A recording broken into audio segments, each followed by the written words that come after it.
All right, so I'm back again for another one, and I'm here tonight with Drew. What's up, man? I'm excited about this because you've been teasing, allowing me to be on one of your shows. And y'all notice I said one of his shows. And so when you have a multifaceted multimedia producer such as yourself, it's the little people like me who get pushed to the back of the line. What do you like on episode 200? And then you decide to go ahead and let the little people show up? I'm glad to be here. If y'all can see, I'm excited about, or as y'all can hear. I don't know if I'll make the video cut. It might not be big enough. Oh man. It's gonna be like this the whole time. So pull yourself together. Too much. Too much. Okay. I gotta get my full Aries on to keep up with this. I can see already. I gotta be. Okay, man. So for your information, the reason why it's been taking so long is I'm trying to, pull up to your standards and quality of production. When I even thought about starting this journey, the person that I called and tried to connect with, and you were gracious enough to accept my phone calls and to counsel me on the ins and out of this whole podcasting thing. And I was going to say before our other conversation, but officially, just thank you so much for your time and for your insight and things like that. Because I know you're a busy man. You got family. You got your businesses and stuff that you're doing. And blessed to have came across you. And your information you gave and suggestions and insight and stuff like that really was the last thing that I really needed to go ahead and push forward with even doing a podcast or anything like that in the first place. Because I'm a person that like staying in the background, like to hide out, don't like to speak in public and stuff like that. I just like to create, put stuff out and hide. And so this was definitely a different kind of place for me. But I had it in my heart to do it. And with everything going on in the world and everything seemed like it could possibly end, I figured, why not go for it and take my chances? And if it doesn't work out, it'll all be over before. Yeah, like what did it cost you? Right. Right. It'll all be over before anybody listens to it anyways. And I have another way to express myself, which I am deeply grateful for. Yeah. Well, I definitely accept that very humbling and gracious thank you. I can't think of the right word right now. I've got a little bit of COVID brain, where you're thinking it, you know what you want to say, and then you say like the most elementary word you can think of. But yeah, man, like I get it. You know what I'm saying? I get what it's like to just have a vision, have a thought, and you have a voice, and you got to use it. And I'm very proud of what you're doing and to use your voice, or else I wouldn't be here. There are some people that I have helped out, and I am not proud of what they do. But you, I am very proud of. But that's business. They cut the check. I ain't got to be proud of it. I got to get the check cleared. I'm proud that the check cleared. For sure, I'm going to have you on this show again and my other shows. I got a lot of stuff I want to cover with you, so I got to get it right in my head on how to make that happen the right way. But believe me, I have not forgot about you, man. All right, tonight, what we're going to do, we're going to get onto this new Doctor Strange movie. All right, so let's do it like this. I'll start off with a little synopsis. Okay, so Doctor Strange teams up with a mysterious teenager girl from his dreams who can travel First of all, that sentence, if you just stop it the way you did, is not okay for him. But go ahead, I'm sorry.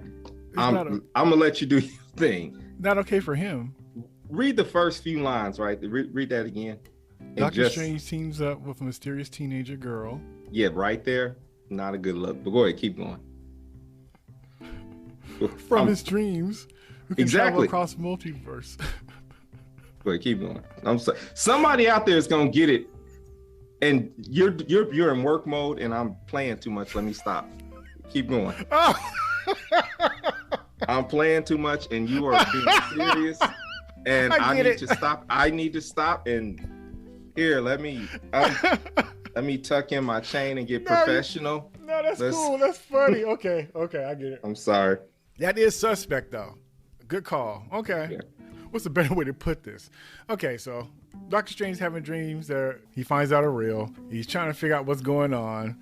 He realizes that his dreams are part of an actual multiverse and chaos ensues. Let's do it like that. And he goes to seek help from Wanda, the Scarlet Witch. A friend from a face from the past that knows a little bit something about other realms and magic and things like that.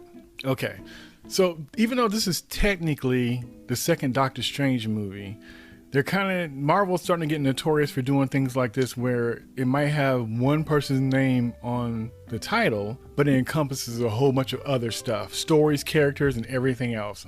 And sometimes if it's not done correctly, the main character could become a visitor in their own project.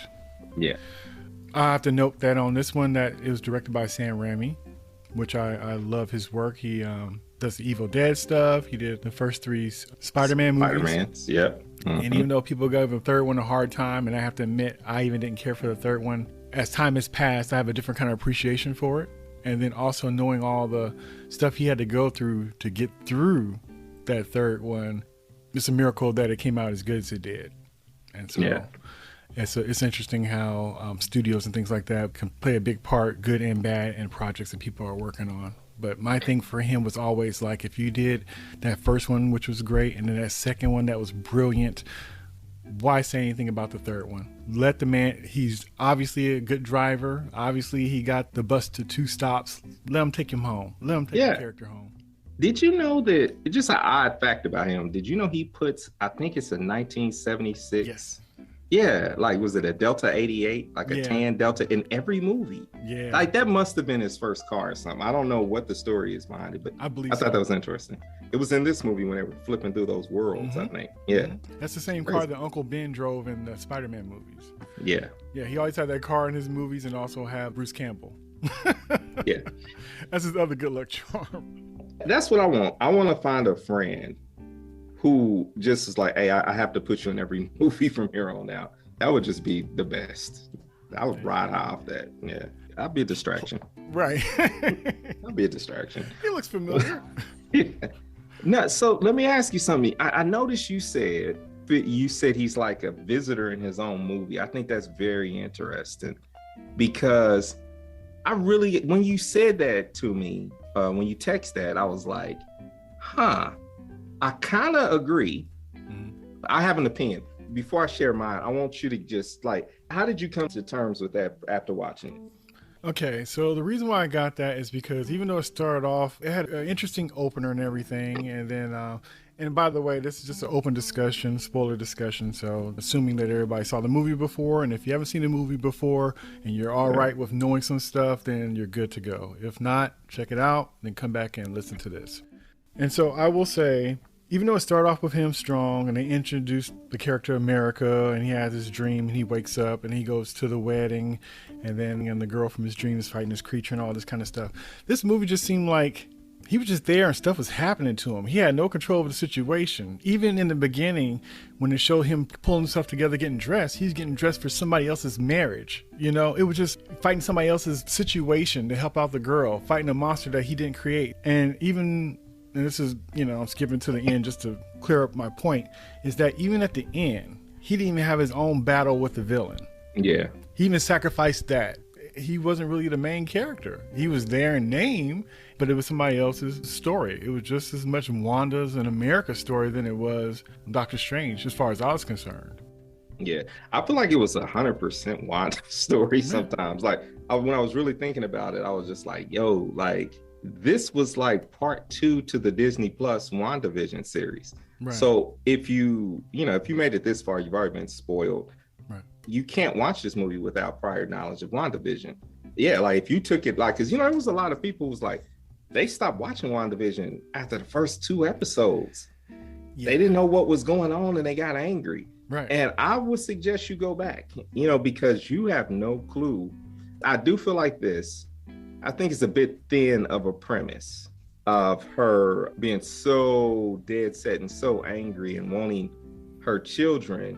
I think that's kind of thin. I know I understand a mother's love is deep, and all those things, but I also just feel like, any other time, it just feels like she would have actually just already went to another one of those universes and just took over someone else's, killed another Wanda and did her thing, but I agree with you. As I watched it, and I watch a lot of movies, I realized this is a weak character, but a necessary character for the Marvel canon. Right. So when you have a character who's a part of, like the origin stories, and was a success for Marvel, in a space when Marvel was starting to have to refigure its market. Doctor Strange kind of came in and gave them that boomer generation who was starting to, like, it was one of the first, hey, this is really for you adults. Mm-hmm. And this is really for you adults who may have tripped on acid, or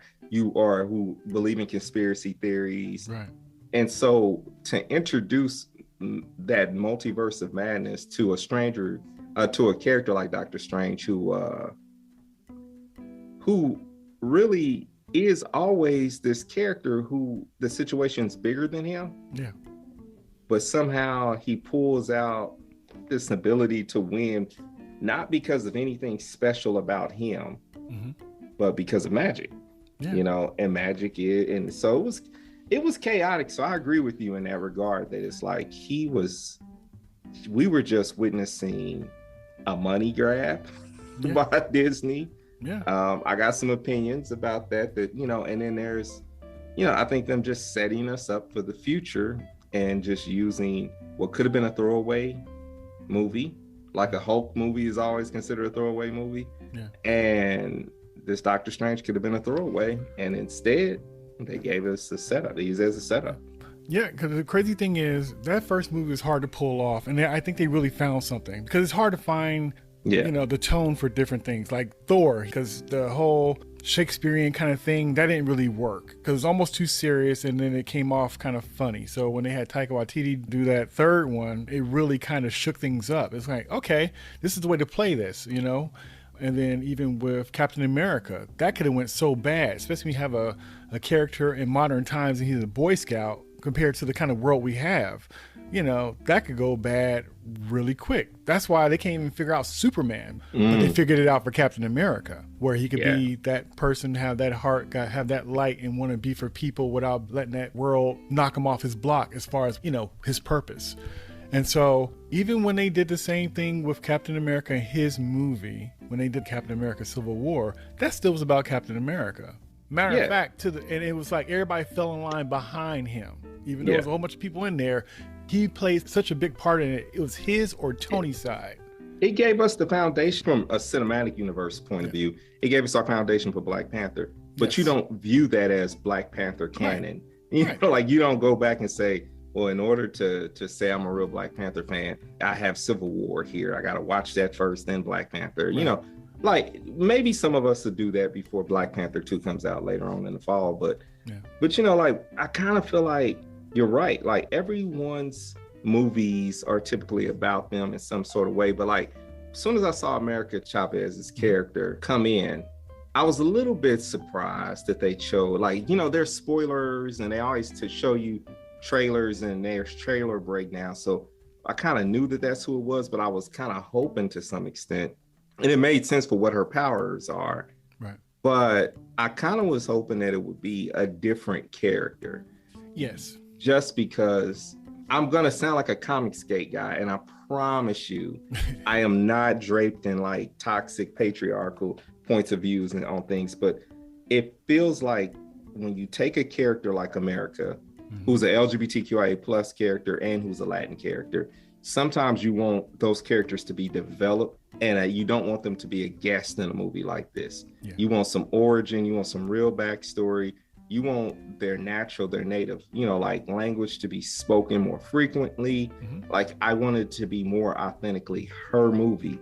I get it. Everyone kind of gets introduced, but I kind of feel like I would have preferred to have her own show for us to introduce her in instead of this. I was thinking the same thing, like she would be better on Disney Plus. That would have been a Disney Plus show to kind of work that out, because it almost seemed like she would be somebody who'd be running around with Kamala Khan, or something like that, with Miss Marvel or something like that, because even her punching into portals that are shaped like a star and her got the jacket, a jean jacket on and stuff, it's just kind of like, put her on a TV show to kind of vet her out. And the thing about it is that I'm kind of like, if you're going to do it like that, to me, to be honest, I feel that they try to sneak us an America Chavez movie, and they knew if they put her name on the title, it wouldn't have worked. People wouldn't have went to go see it. So no one knows who she is. Right, exactly. Yeah, it is strictly a comic. Yeah, so they throw Doctor Strange's name in there and make him a visitor, because that whole story was her story, her and Wanda. Well, it was really, yeah, primarily Wanda, and I feel like she was also, for what her power set is, definitely a visitor. And it's almost like when you watch Captain Marvel, you almost got this feeling like the Monica Rambeau character is going to come along and be a better one. So I think for me, I agree, like America Chavez, the character, it's kind of like there's all these different talking points around this character. And so like to not take the time to break the character down, it's a disservice. Now, eventually they will. And so I get putting her in there. It's sort of like, it's like the example I gave earlier. Black Panther really outshines everybody in Civil War in the battle scene. Like you're kind of intrigued by this. And he gets this small backstory. Yeah. And I feel like that's kind of what they did with America. And considering like she's going to what I would call like Strange Academy, I forgot the official name for it, but since she's going to get training, that we'll be able to see a more controlled, she'll be able to take her powers and be able to, intentionally use them. But, but there's other examples like Captain Marvel, but it's like you understand it like, ooh, she's going to be a more powerful Captain Marvel. The little girl's Monica, I forgot her mom's name, but so then we see in this movie where the mom gets a chance to, what is her name? I keep saying Monica, but it's not Monica Rambeau. It's Maria. Maria. Thank you. The mom's name is Maria. And quick little note about me. I actually don't know comic books. You would not know that. I never read a comic book until 2007, late 2017. Oh, wow. Not one. Oh, wow. So a lot of this is just research from a documentary. No, it got out of hand. But the thing about it is there's nothing wrong with that, because really, I find that sometimes when discussing these kind of movies and stuff, and then you get the back and forth arguments about this isn't how it is in the comic, this isn't how it is on blah, blah, blah. And really the truth is, if you're dealing with whatever medium you're dealing with, that's all you really have. All the extra stuff is just extra stuff you want to use, because a lot of times it's changed or compromised anyway. So it helps me enjoy it a lot better. Yeah. Like, and I know I'm gonna get back to the point that I was making. I'm sorry, but like I enjoy these superhero movies, not fully knowing all the origin stories. Now, if you're looking at my wall back here, like if you've ever seen me on something, a picture of me on social media or anything, I live in like my office. There's 3 walls of like Black comic books. Beautiful. And I know some backstories, but I don't know all of them. So like when it comes to like, especially, so I got America Chavez's first books and stuff. Like I do know her back. So I know a few. Yeah. But how it plays into watching these movies and enjoying them, like I'm never going to go back and read old X-Men comics with Wanda's backstory. I'm not going to read those Doctor Stranges from the 70s or the early 80s. Like it's not, that's just not me. Especially when they're going to change it anyway. It's not going to be word for word, or they're going to change, or they're going to connect, make somebody related or some kind of mess. They're going to tie it in because they're not dealing with their full deck of cards, Like Civil War, for example. Those are not all the characters that was in the actual Civil War comic, but they had to use what they had. So they kind of pulled the few that they had and built their team with that. And it worked fine. It did. Yeah, because this movie does mark something very important. And I promised I'll finish that point, but this time I am going to go back to that point. But this movie marks something really important. This is the first time that they are playing with the full deck, and they gave us something from the full deck, right? Mm-hmm. This is the first time we've got the X-Men in the Marvel cinematic universe. The only thing I didn't see in this universe was something from Sony. Like I didn't see, and it could be some in there, but I didn't see any of the Spider-Man villains or characters kind of crossover. But we just saw from the last Spider-Man where Doctor Strange was in there. So it all ties in really well. This is one of the first times you felt like, oh my God, every last single one of the universes are about, like you really get excited. When I saw Professor X come out, and was the Black Bolt from Inhumans? That was a crazy pull, because not only did they use the same actor as the one that was in the TV show that was horrible, they redeemed him. What? Gave his costume, fixed his costume stuff.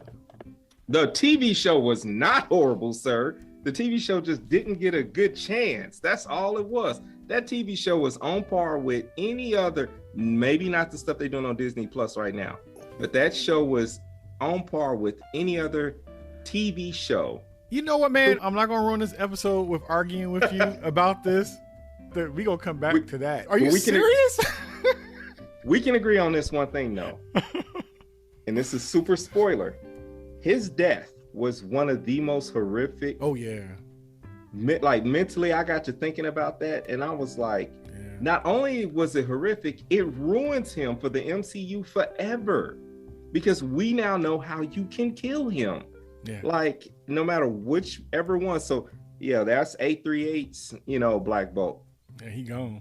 Yeah, everybody else, we know how to get rid of him. And it ruins him, that character for you. But it was just I don't know if you want to talk about the details of it, but it was. No, go ahead. But it was crazy. Yeah. Yeah, just the idea of just like, okay, I'll just shut your mouth and make you say something inside your mouth, and it's going to blow your brains out. Like, they literally showed his eyes bulge, and blood come out his nose, and then his head cave in, and his brains just kind of come out of his ears. It's like, so let's talk about this scene, and it goes back to the point I was making about Maria Rambeau shows up in here, right? Mm-hmm. Yeah. And the Illuminati comes out. Yeah. Now, Illuminati exists in the 616 world, like in the comics, there's a 616 Illuminati, which all of them are in it.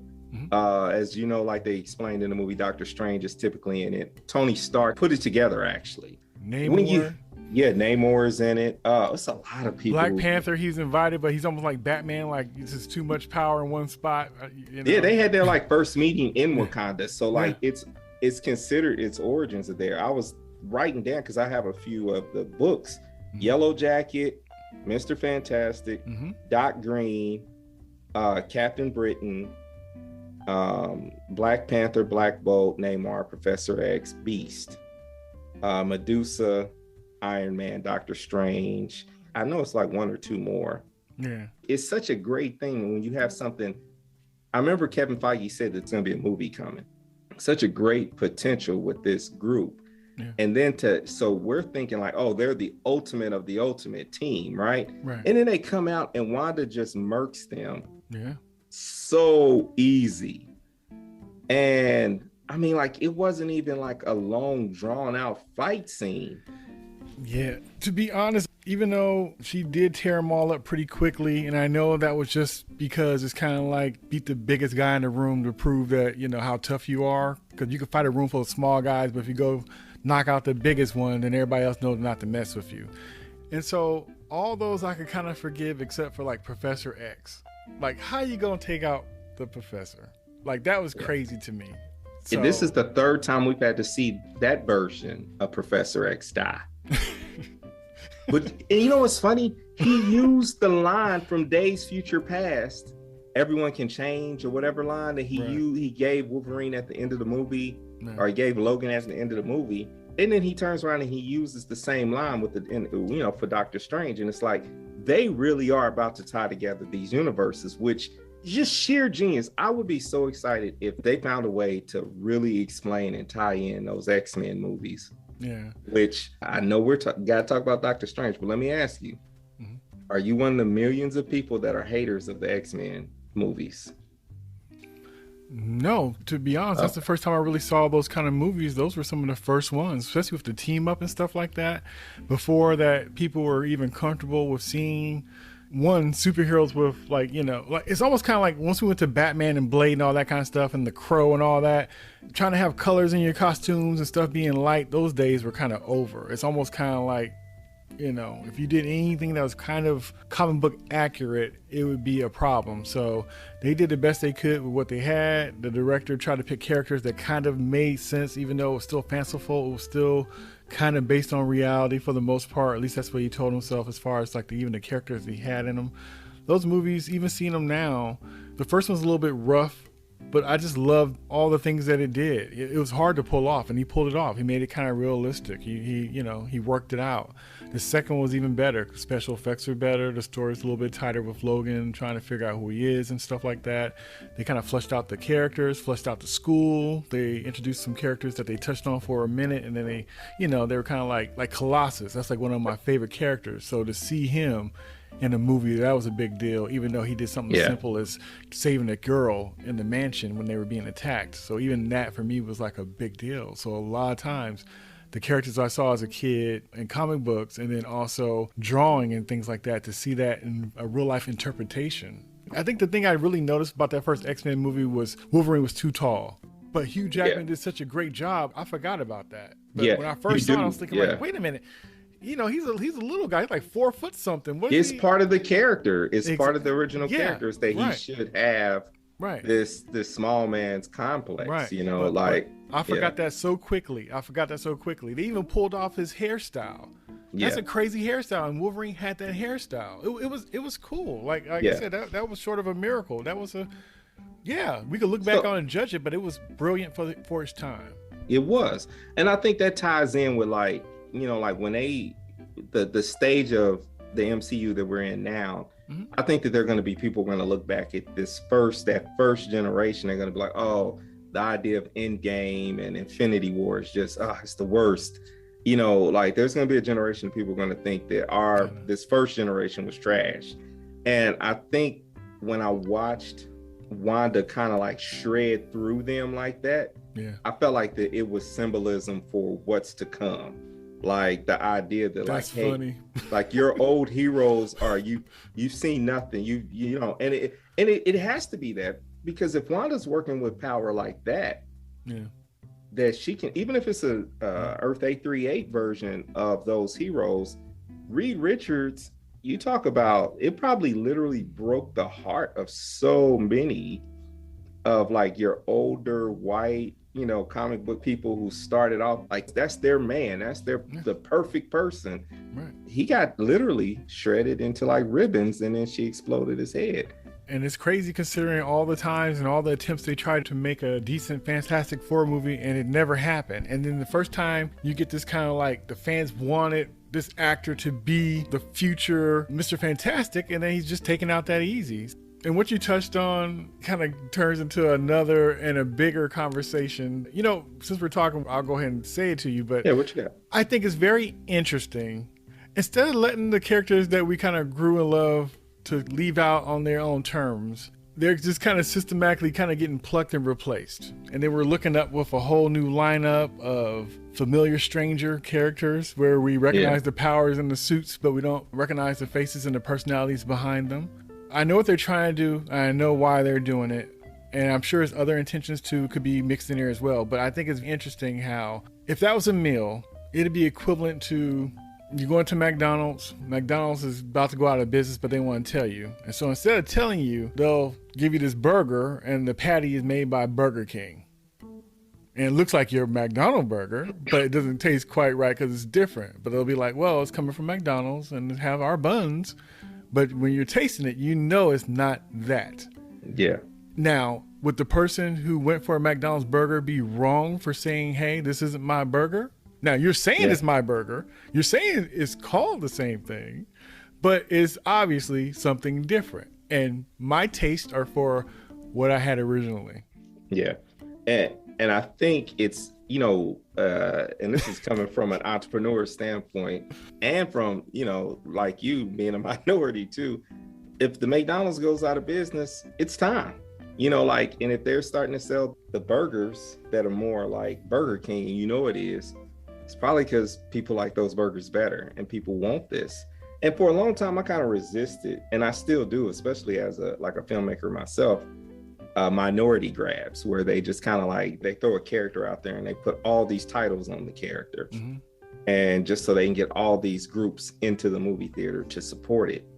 And sometimes that can feel like, ooh, like that's bad. But if you don't do it, if you don't pull the Band-Aid off, we're going to have the same characters forever. And there's a limitation, especially when there's like, I go to comic book shops and there's 6 different Batmans out right now. Right. One of them's black, you know, like, and then there's 6 different Spider-Mans, you know, like, and it's all these different, cause you know, I like, so to start bringing some of those to the screen and seeing which ones will work, I'm and then I'm always going to be for characters that champion what the next generation looks like. I don't know what people's politics or however their religion or what their personal feelings are. I have children and I have friends and family and a lot of youth that I work with, that I have a nonprofit that I work with that are identifying the LGBTQIA community. So when I see an American Chavez character, I'm okay with that, because it's more than time to start bringing in characters who look like the kids of today. If you looked on her jacket, you can see it says love means, it says it in Spanish, but it says, love is love. You see the pendant, and then they show that she had two mothers who actually sacrificed themselves. But the movie kind of makes you feel like it's this false hope. So maybe they'll give her a mother in the cinematic, they'll give her mothers back. But when I see characters like that, I'm like, okay, great. But what I don't like is when I love the idea of Maria Rambo in 616. She's the one who got the power. Cool. We're clearly on 616. You know what I'm saying? Yeah. What I don't like is, and I hate to say it, because I love this brother, but I don't like Anthony Mackie. I don't like the Falcon being Captain America. I like the Falcon being the Falcon.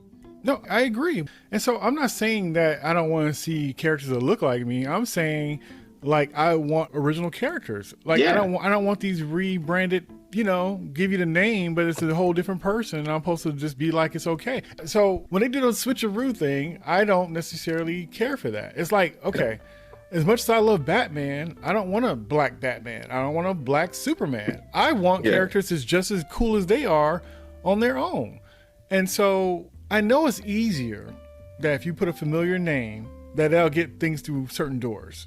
But if you're not your own self, then what's the point? Because what's going to make them really dig into making that character something special when they're just wearing the suit that they know everybody's just going to automatically kind of give attention to? Because in the beginning, you'd be like, oh, it's Superman. And then you start trying to learn about this new person in the suit and you don't like them. Yeah. Or you don't know enough about them to like them.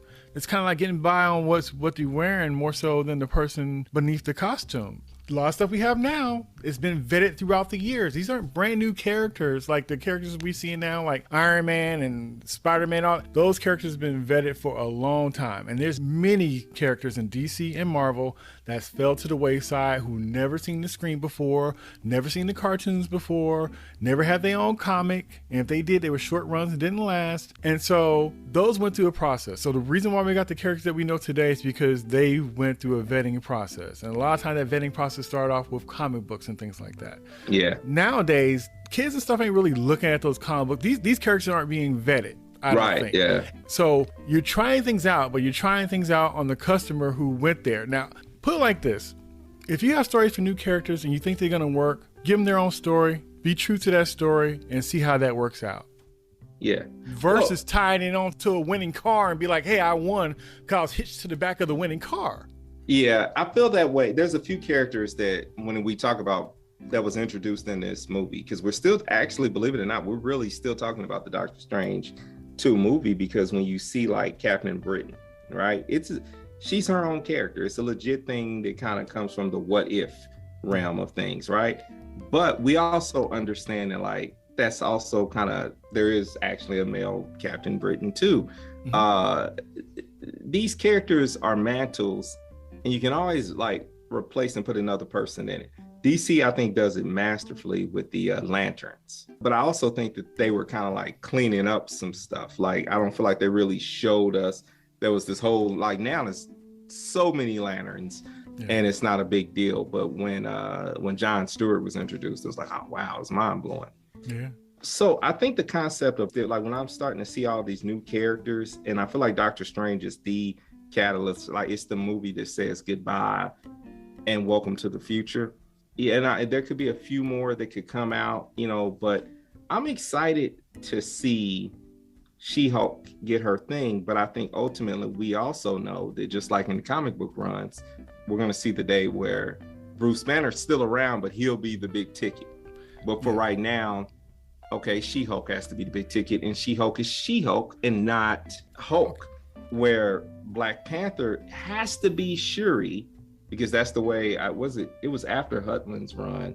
Or did Hutland? I think Hutland was the one who put Shuri as Black Panther. Black Panther's a mantle. Right. We know other people can like take it on. Thor is the one that's going to confuse some people, because this Jane Foster as Thor feels wrong to make a whole movie and maybe possibly put the whole franchise in Jane Foster Thor's hand. Like I said, they all kind of seem like they're kind of doing that. That's what they did with the new Falcon. That's the thing, man. Like I said, they just kind of, all right. So what's funny is, okay, so I sent you I DM'd you that picture of, the lineup where it had like the Black Falcon, not Black Falcon, but Falcon as Captain America. It had Rhodey, it had Lady Thor, it had the new Hawkeye, it had She-Hulk and all that. And it's like, what Marvel is going to need to do, or whoever's doing this kind of stuff, they need to do. A lot of these characters aren't characters that nobody asked for. They just trying to do the, I guess, quote unquote, correct or PC thing to switch it up some.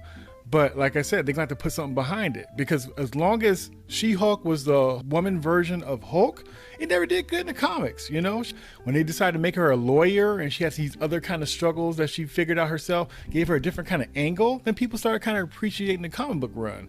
So as long as it's just like a girl version of this, or a black version of this, or a gay version of this, as long as you're doing that, good luck. Good luck. Because like I said, with that lineup that they have, or where these characters are now, if they put that movie out, I'm very curious on how that would do, like in the box office. And that's not hating anything. It's like, I love seeing, characters, black characters and stuff like that. But I also don't want, they talking about doing a black Superman movie. Do the Dakotaverse. I'd rather see Icon before I want to see a black version of Superman on the big screen. Well, I mean, or do Steel better. Like, give us another Steel, because Shaq ruined Steel, which listen, when I first started collecting, I went to a 50 cent bin, and there was like issues 1 through 50 of Steel. And I was like, all right, I get them, I don't think I got past the first 4 or 5. Like, I don't like the character of Steel. Yeah. I didn't like the movie that well, but I just thought that was just Shaq and celebrity calling for them to make a quick script. But there's so much potential with Steel in a modern day era. But this is a pervasive, this is a big issue, because minorities don't want it either, or people who find themselves in those niche groups, as society might put it. But then there's this group of they're called Comicsgate guys, these older white guys that want it to stay that way too, and they try to co-opt our words when we say stuff like this. But it's true, we want writers, and this is why you need to hire sensitivity readers, and you need to really find people who are like, yo, this is tropey, this isn't real, maybe you shouldn't attach this many tropes to this one character, right? Because that does make a difference. And even though we could be like minorities or whatever, or black writers and whatever, we could be guilty of the same thing. So we gotta be careful that we're not running to the same stuff too. It just so happened your character's from a hood, and this, that, and the same old stuff, and their costume has red, black, and green in it, and all this other, all the stuff. Yeah. First 3 scripts I tried to write, first 3 scripts I ever wrote, it was a character named Keisha in it. I don't understand why. It just flew out my mind that way. But I will forgive that, because of how many Keishas I know. So that's not, I do know a fair amount of Keishas. That's fine, but it's just, just a handbook of a typical black person, quote unquote typical black person. But you walking around don't normally see that same person walking around. That's how you know it's not right. Yeah. How many people exactly like this do I know? And you be thinking like, well, none. So then where did that idea come from? You know what I mean? Yeah. And, for me, it's like these characters, and this is when you start talking fantasy, which is what comic books are. Right. These people can be anything. They can look like anything. I've always loved that if you ask majority of your older black comic book readers who some of their favorites were, and they're going to say Thing, they're going to say Beast. Beast surveys really well amongst your 40 plus African American men as being one of the first characters they identified with, this super intelligent person who looked different. Everything clearly gives us Beast being a white man in origin, but it's just that once his skin was colored, it was just like, boom, you identify. But we were so starved for representation, we would take any outsider. Anyone. Any outsider. Yeah, that's how starved we were. Yeah. There's a book behind me right here. It's Lobo. Lobo was you talking about the black cowboy, right? Black cowboy. Yeah. Like the concept of two of them got out and they were like, yeah, take this off the shelf. Mm-hmm. Like the concept that like two of them got out. I want Lobo number 1. That's number 2, right? Yeah. Lobo number 1 is gonna cost me $400 or $500. I just don't like comics that much. You know, like not $400 or $500 worth. The hood in me is just like, I'll be thinking of stuff I could buy. Every time I think about the concept of buying it. But I'll bring that up just to say, like, that's what it was. These issues were pulled off the shelf and told to be burned because they didn't want representation. This was a black comic book character on the cover winning. Yeah. Something that we've seen in comic books, man. And I know we're talking comics and not so much Doctor Strange here, but we're just having a conversation. One of the conversations I have with my friend David Walker, who's a comic book writer, he always hates, and you'll see this in my film that I'm making about him right now, is that this conversation behind the covers of when a black hero gets a cover, typically they've got him getting a crap beat out of him on 90% of the covers. Yep. And so like, if you look at Cyborg is always getting drugged on the cover. Yep. Unless he's with the rest of the team, then he can be in a dignified back position, where he's in the back somewhere. And I started paying attention to that. Luke Cage, the one that was the worst, and I think during this whole run, he had like maybe 2 covers was, what's the dude that was on the stilts? Was the Black Goliath, which I really felt like putting black in front of Goliath was very unnecessary. Yeah. But Black Goliath, I think he had 2 covers where he wasn't getting whooped. And it's like Black Lightning came along and he was like openly punching and beating up a lot of white people on his covers. Yeah. But he was saying stuff like, take this, you jive sucker. Yeah.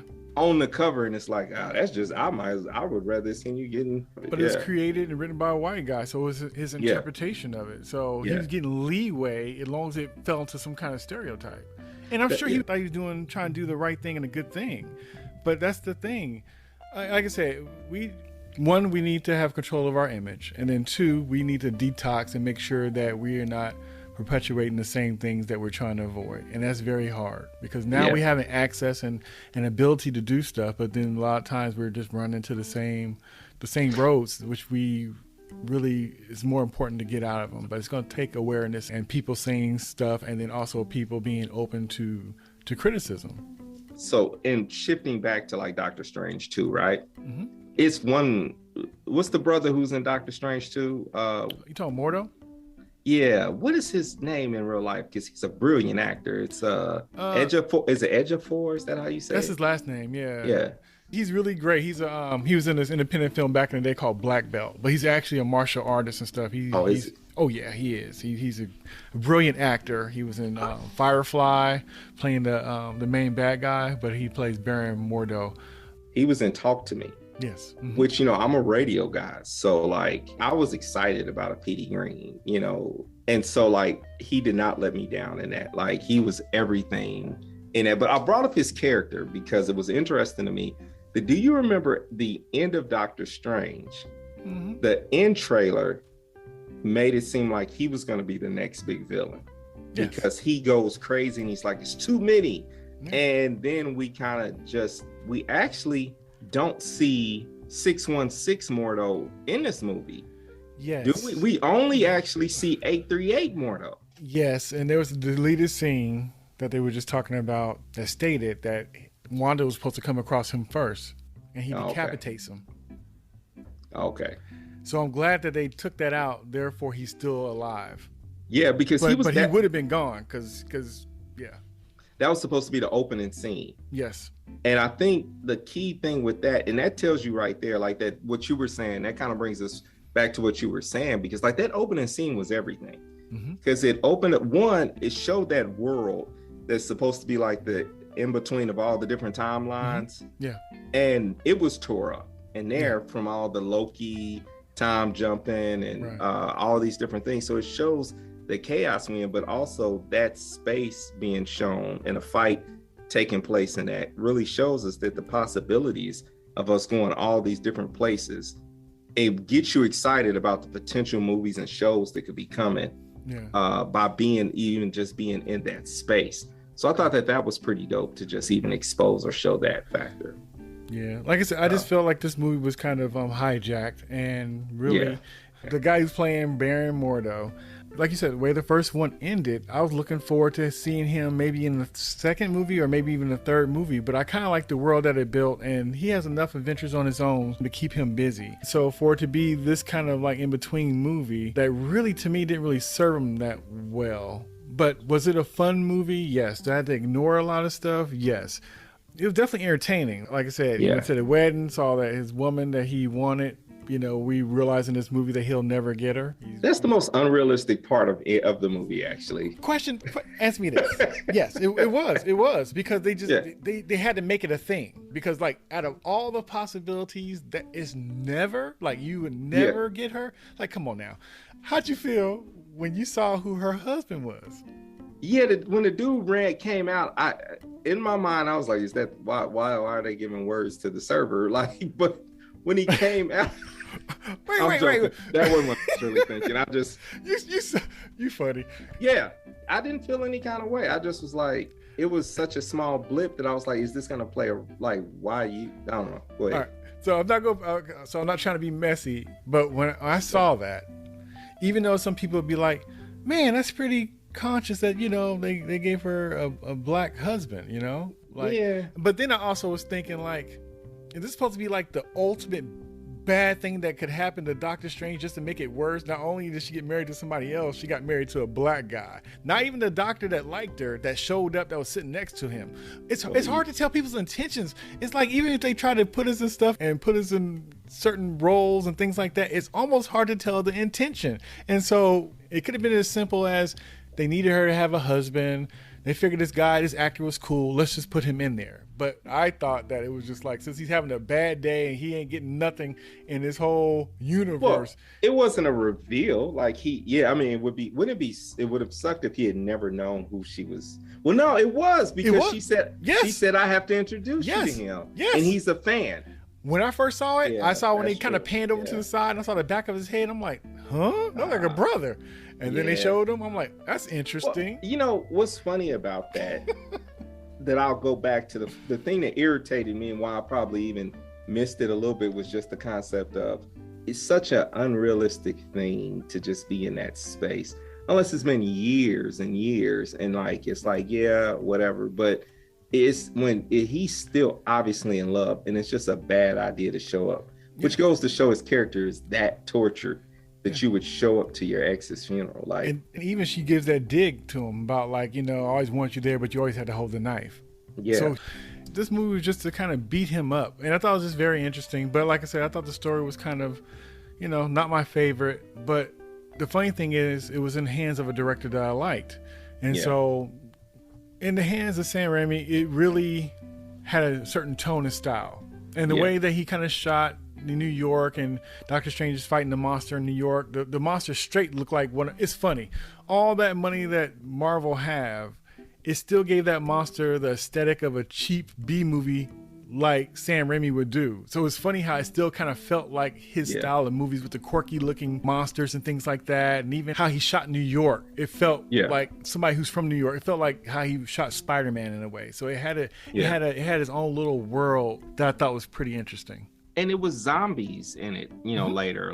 And so this was almost like one of your first horror films. Yes. Which a lot of people would say, there was a time when comic books were horror, like there was a horror genre, and it was then kind of vacated. And then you see it kind of come back with Doctor Strange, then Strange Tales with, so what I wanted in there was Brother Voodoo maybe, or something like that. That would be cool. And all of these, like the potential people that you can put and throw in there, that's a character that I'm like, oh yeah, definitely bring him in somewhere at some point. Whether it's but they're probably like saving him for like a Luke Cage Disney Plus, reboot or something weird like that, later down the line. But there's so my overall like feel about this movie was that I was excited to watch it. Yeah. I got excited as though like I had history with this, you know, because like I told you, I just started reading comics. So I got very excited to see the idea that like, oh, when Professor X comes out, and whether he dies or not, like in my mind, all these other Earths, Professors X's or whoever, they're all disposable. I keep coming back to one thing and one thing only with all these movies is how do we pretend like there isn't like this huge head or hand, what was it, a hand that's still coming out the earth from Eternals. From Eternals. Like what, like when did this take place now? Are we just ignoring that this happened? And so how does this tie in? And somebody listening to this, they'd be like, well, it was 5 years later or 2 years. I don't know. But all I know is they put out a movie. Yeah. And I want to know what's going to happen to our Earth that the Eternals were on. Like, what is happening here, and how does that all tie in? Because the power of like the idea of Inhumans, X-Men, Eternals, all these different books that were not like X-Men, obviously largest books ever, but some of these smaller books getting a chance to be on the stage with these non-traditional Avengers that are about to kind of come about. Yeah. It's gonna be interesting to see what happens. Yeah, it will. Like I said, I think Eternals was a misstep for me. I didn't care for the movie. It was off-putting. It was out of place. It was nicely done, but it didn't answer anything. It had more questions than it did answers, but it is what it is. Also in this movie, I will say, this story I thought was interesting, and like I said, it feel like again with Sam Raimi that he's getting a script that they want him to do. They're still letting him do his thing where he puts his things in there, like you said, with the zombies, the way he shoots things, the way the character designs are, the tone where it's kind of quirky and stuff like that. So it's his sandbox, but like I said, he didn't control the story. And so I wish I would have had a chance to see the story that he would have done uncompromised, because Marvel does this a lot, because the original director was supposed to come back and then they had some disagreements, and so they let him go. And so I don't know, it seemed like with DC movies and stuff, they let the director and writer do whatever they want to, right? Regardless of what people think or how the character's been perceived. It's like, do your vision, but if that vision doesn't match the majority of the people, you're gonna have a flop. If it does, you got the right tone where people enjoy your way of seeing the characters and the way you do it, then you got a hit. And so it's interesting. Like I said, the first director did good. He wanted to come back, and he probably didn't want to put all this crap in it. He probably wanted to have a different tone, And so I'm curious of that movie, what that would have been uncompromised without having to try to put Wanda, stuff her in the movie and then stuff America in the movie. And like I said, he was just there visiting to get people to come in, because that was not really a Doctor Strange movie. Even though he was there pretty much to set the pieces up. But he was the only one. Yeah. But the story was, a girl with a power being chased down by a witch, and she got to defeat the witch at the end. Yeah. Yeah, ultimately, even though she had very few speaking parts, and the premise was based off of her, even though she was also a guest. I think the person who had the most dialogue was Wanda, and the best scenes, Wanda. It was Wanda's movie. Yeah, but like I said, America wasn't in there enough for it to be her title movie, but then it wasn't enough for us to care about her either. So it was weird. It's almost she was in there too much and not enough at the same time. But it fit perfectly for that situation that they were trying to make, and it just, like I said, it just like was too much. It just felt like I was, like I said, I got the recognizable buns, and they stuck some different kind of burger in there, and like I said, if they would have just said it was a Wanda movie, maybe that wouldn't have rolled. Maybe if it was supposed to be an America movie, maybe that wouldn't have rolled either. But like I said, I think it could have been a compromise where it could have included Doctor Strange in there in a better way. And not to say they didn't have no fun scenes and cool scenes and stuff like that, because there was some stuff in there that was cool too. And I don't hate the movie, but like, since we're discussing, we're just kind of discussing the stuff, the issues that we had with it or things that we thought about it. because it was fun popcorn movie and stuff like that. It was, but it wasn't the Doctor Strange movie I was hoping for. And it was good to see Sam Raimi back. Like I said, I like his take on things and how fun his stuff is and how dark it is and kind of funny, and he shoots on different cylinders for sure. But just as a story, no. Yeah, the movie was on a separate note. The movie was scored very well and it was shot very well.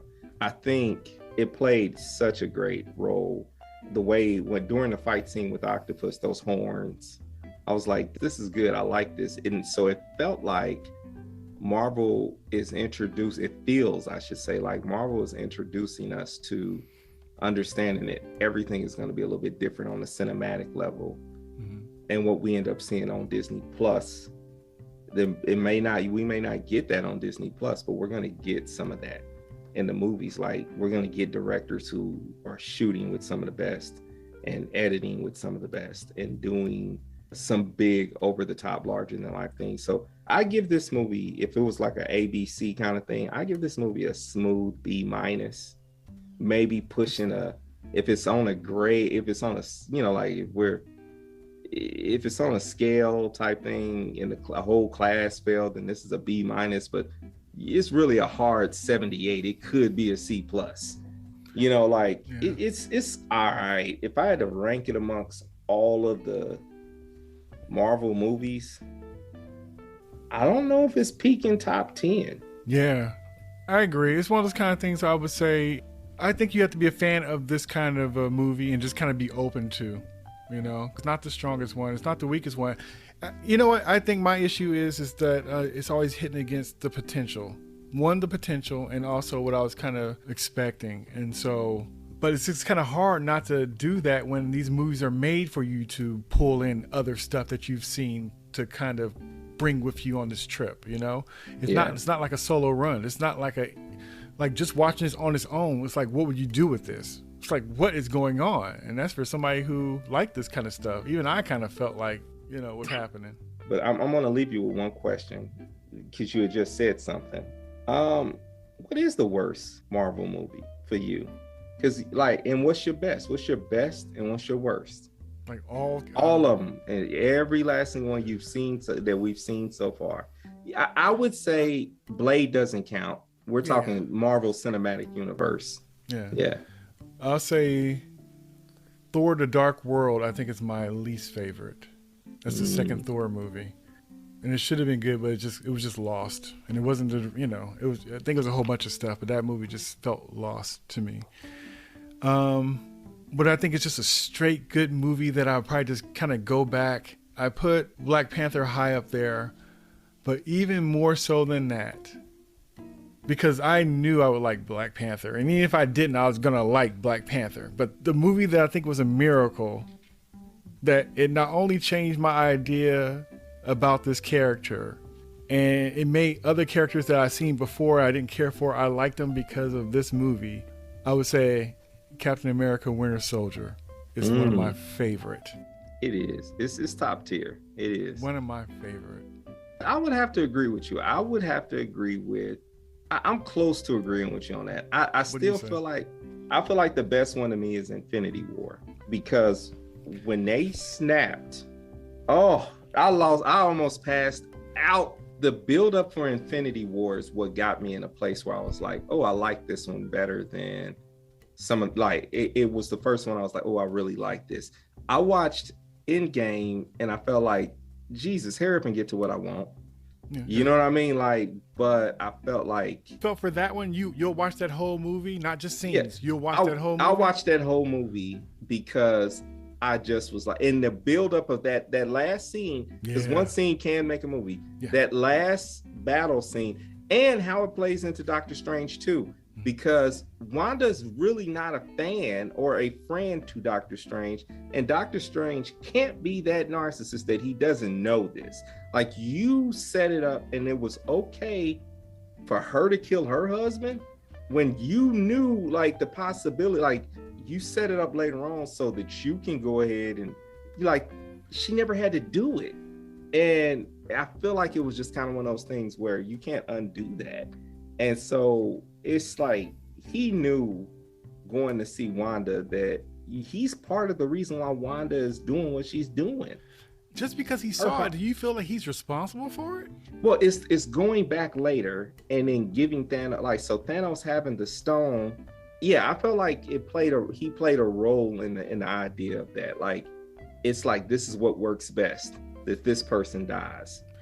And he kind of played God a little bit in both this movie. Like, and you saw the Defenders in Doctor Strange 2, the opening scene, that's not our Doctor Strange, that's right. The Defender Doctor Strange, as they kind of call it. Yeah, and it's like Strange. That Strange is like saying this, like, all right, I'm willing to sacrifice. Every Strange was willing to sacrifice except for our Strange, our 616 Strange. He's righteous. I don't necessarily think when he does it, it's kind of any ill intention, but he is a man and he do have to decide the best recourse that he think is going to be the best for the situation. Because it's not like he's necessarily getting anything out of it. Yeah. I don't think that he would not sacrifice himself if he figured that was the only way to do it. Because he was making a lot of hard decisions. Because really, if it was no hard decisions made at all, technically they lost. Yeah. Truthfully, if he didn't decide and it went the way it went, regardless, it'd have been over. He gave them a second chance. Yeah, that's really what it was. So my worst, I really go back with disliking the Incredible Hulk. Wait. There's two of them. Which one are you talking about? The 2008 Incredible Hulk. With Edward Norton? Yeah. So, I really like that movie. But that's not my worst. I went back and forth with that. So, and I hate to say this. So there's 4 movies. So Hulk is like this distant honorable mention. Now I'm like just really not even in my bottom. I struggled a little bit with Captain Marvel and Shang-Chi and Black Widow. Captain Marvel was so bad, I even forgot it was even a movie. That's how much I didn't like that movie. So that's funny. Okay, I concur. I almost forgot. That movie had me upset. So I would say Captain Marvel probably takes it just because those other movies play some role with something, but we're watching a Captain Marvel that we're like, okay. They jammed her in there and made her the first Avenger. With all these years we had of them building up Nick Fury, it took him down in one movie and then built her up like she was everything in one movie. So it was almost like Nick Fury was sacrificed during that movie of Captain Marvel so she could be the big power person who comes in and saves the day at the end of the whole thing. Yeah, with the responsibility that she wields to just be always gone somewhere else. It's not, I think, sometimes the best character. Even the Monica Rambeau books that were like one-shots that came out, you had this feeling of like, where's this character really going?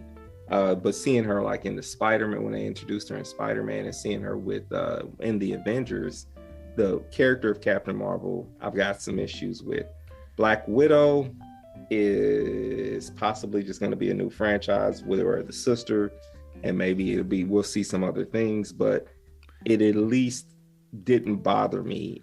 I just felt like Captain Marvel bothered me. And I fell asleep. I've tried to watch Shang-Chi twice, and each time I was just like, It felt like it was just like, this is really a Disney Plus movie. Yeah, that's fair. But that Black Widow movie, I felt bad for Scarlett Johansson because she deserved better than that. She did. And then after what they did with her in Winter Soldier, the way the Russo brothers directed her, ain't no way they should have made a movie without the Russo brothers. But then, nowadays we almost got this girl power thing where if it's a woman movie, it got to be a woman director and a woman writer. And you're getting people who don't normally do those kind of movies and stuff. So sometimes it might feel like it's the right thing to do to load things up a certain kind of way, but you also got to consider who wrote and directed that character to get them popular in the first place. And just because you're trying to do the PC thing, sometimes that backfires if the person that you're trying to fill in these blocks with are not built for the situation. So you can have brilliant writers and directors and stuff, but if it's not their kind of movie, why are you gonna stick them on Eternals if it's a superhero movie? You know what I mean? Like those are not and it's not like everybody's a male is going to write all these characters perfectly. No, there's some bad male writers and male directors that are bad. But like I said, for that movie to not have been done by the Russo brothers, when they really put that character in a great light. And really, like I said, I didn't like that character until I saw her on Winter Soldier when she drove up and she looked at Sam and Captain America, and she's like, "Hey fellas, the Smithsonian is missing a fossil." And you saw how he kind of looked at her and she kind of smiled at him. I'm like, I get it. I like her. I like her. And then Captain America's a Boy Scout and they made him into this great character. Come on, man. So they did her a disjustice. Yeah, I feel like I like the Black Widow character a lot more now in this Disney Plus era. After watching the movie, watching the Hawkeye show, I was like, Did okay. you like Hawkeye show real quick? Did you like that show?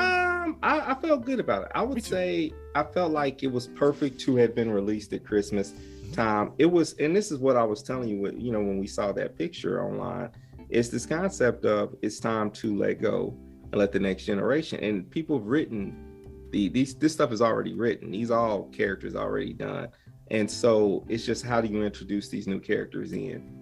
And how do you give them something in this? And I think that's that new Hawkeye, like the idea of Hawkeye just as a mantle, I thought was unique.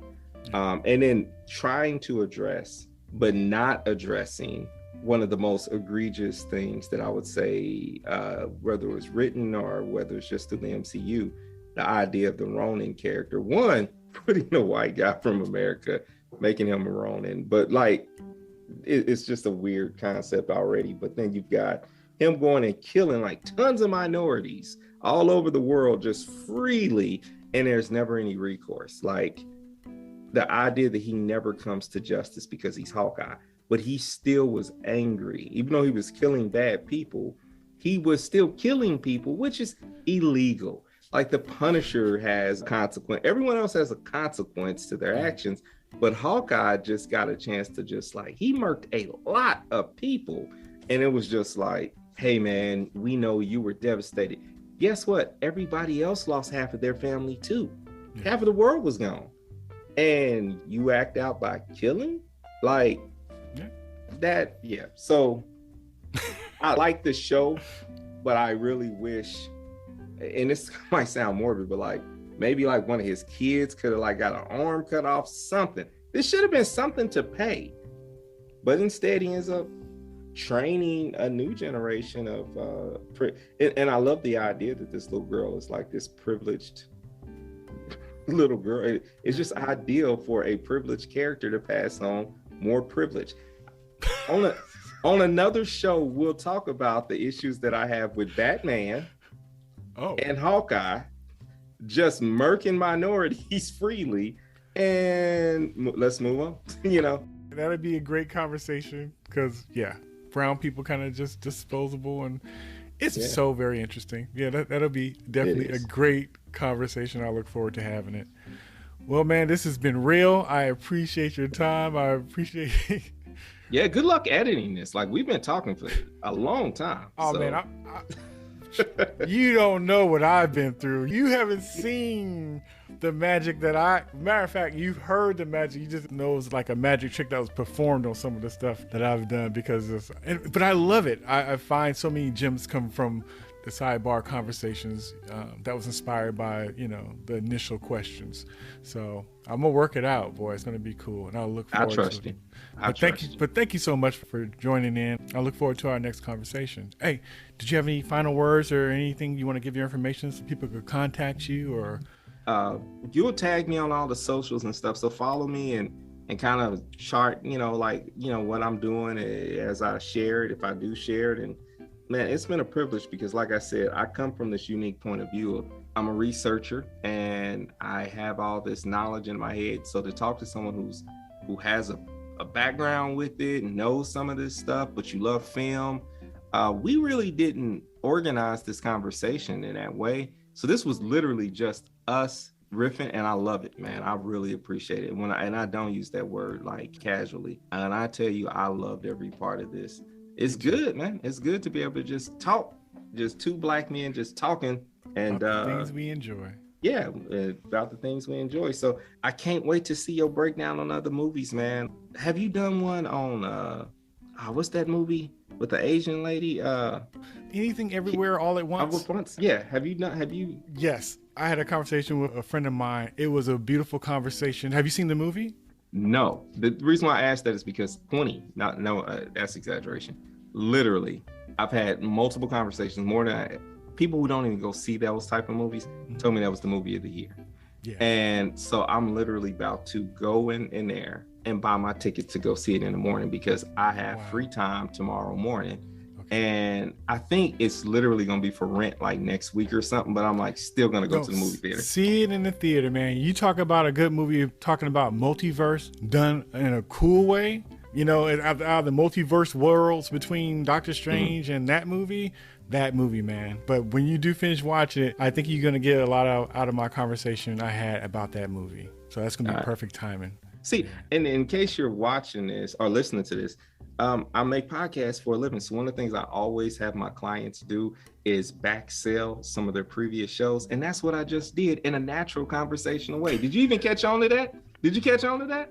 I didn't know your intentions. I noticed that's what it was. That was my intentions. I like to mess with people that I try to help out and just see if they do that. So make sure you check out future episodes also of this show. It's available on all the platforms. Like no matter what podcast platform you mess with, it's on there. If it's not, just email my man and we'll make sure we get it on those platforms, right?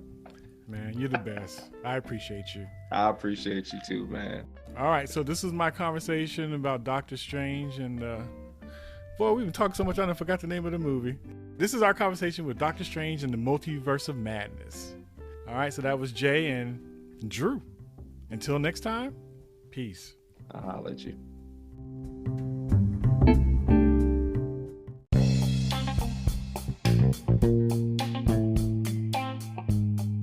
Thanks for listening, and please like and subscribe.